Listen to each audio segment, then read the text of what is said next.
Hi, it's Kristan with Women's Care Center. I woke up this morning and I thought today is a day for story time. And with Christmas right around the corner, I'm going to read the classic, How the Grinch Stole Christmas. Every year that I read this book to my boys, we add in a special treat. I pop some popcorn and I melt some almond bark or white chocolate. I put in some green food coloring and I stir it all together. In our house, it's the famous Grinch popcorn. My boys always munch on it while I read them the book. Maybe it's a tradition that your family wants to start this Christmas. But either way, grab your kiddos and let's read this book together. How the Grinch Stole Christmas. Every Who down in Whoville liked Christmas a lot. But not the Grinch, who lived just north of Whoville. He did not. The Grinch hated Christmas, the whole Christmas season. Now, please don't ask why. No one quite knows the reason. It could be his head wasn't screwed on just right. It could be perhaps that his shoes were too tight. But I think the most likely reason of all may have been that his heart was 2 sizes too small. But whatever the reason, his heart or his shoes, he stood there on Christmas Eve, hating the Whos, staring down from his cave with a sour, grinchy frown at the warm lighted windows below in their town. For he knew every Who down in Whoville beneath was busy now hanging a mistletoe wreath. And they're hanging their stockings, he snarled with a sneer. Tomorrow is Christmas, it's practically here. Then he growled with his Grinch fingers nervously drumming. I must find some way to stop Christmas from coming. For tomorrow, he knew, all the Who girls and boys would wake bright and early. They'd rush for their toys, and then, oh, the noise, noise, noise, noise. That's one thing he hated, the noise, noise, noise. Then the Whos, young and old, would sit down to a feast, and they'd feast, and they'd feast, and they'd feast, feast, feast, feast. They would feast on Who pudding and rare Who roast beast, which was something the Grinch couldn't stand in the least. And then they'd do something he liked least of all. Every Who down in Whoville, the tall and the small, would stand close together with Christmas bells ringing. They'd stand hand in hand, and the Whos would start singing. They'd sing and they'd sing and they'd sing, sing, sing, sing. And the more the Grinch thought of this Who Christmas sing, the more the Grinch thought, I must stop this whole thing. Why, for 53 years I've put up with it now. I must stop Christmas from coming. But how? Then he got an idea, an awful idea. The Grinch got a wonderful, awful idea. I know just what to do, the Grinch laughed in his throat, and he made a quick Santa Claus hat and a coat, and he chuckled and clucked, what a great Grinchy trick! With this coat and this hat, I look just like Saint Nick. All I need is a reindeer, the Grinch looked around, but since reindeer are scarce, there was none to be found. Did that stop the old Grinch? No, the Grinch simply said, if I can't find a reindeer, I'll make one instead. So he called his dog Max. Then he took some red thread and tied a big horn on the top of his head. Then he loaded some bags and some old empty sacks on a ramshackle sleigh, and he hitched up old Max. Then Grinch said, giddy up, and the sleigh started down towards the homes where the Whos lay a snooze in their town. All their windows were dark, quiet snow filled the air.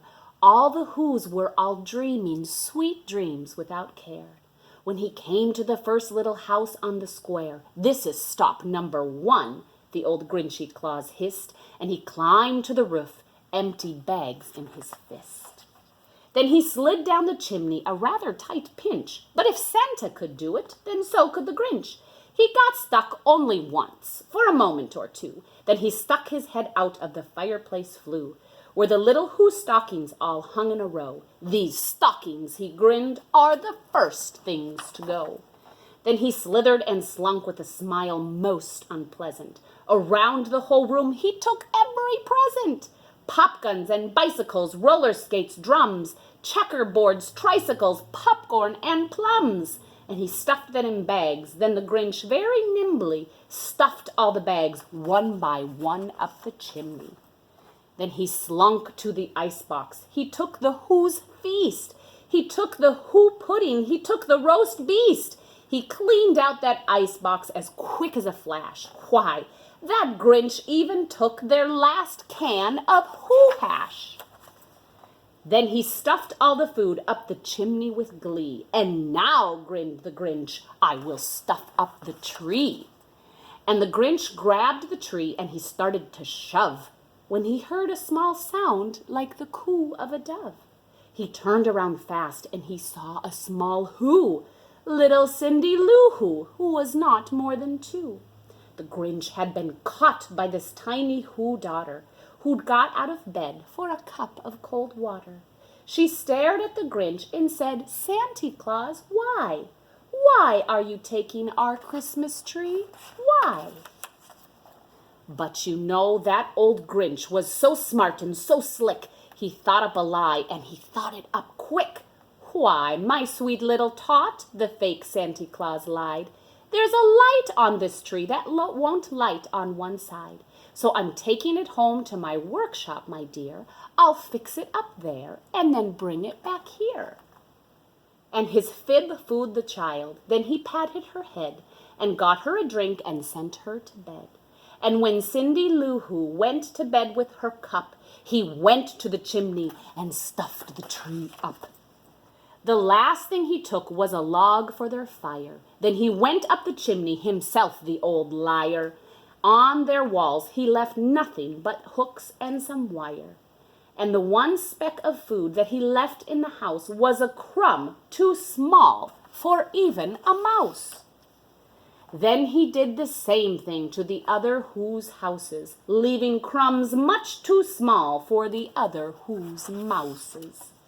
It was 1/4 dawn, all the Who's still abed, all the Who's still a snooze when he packed up his sled.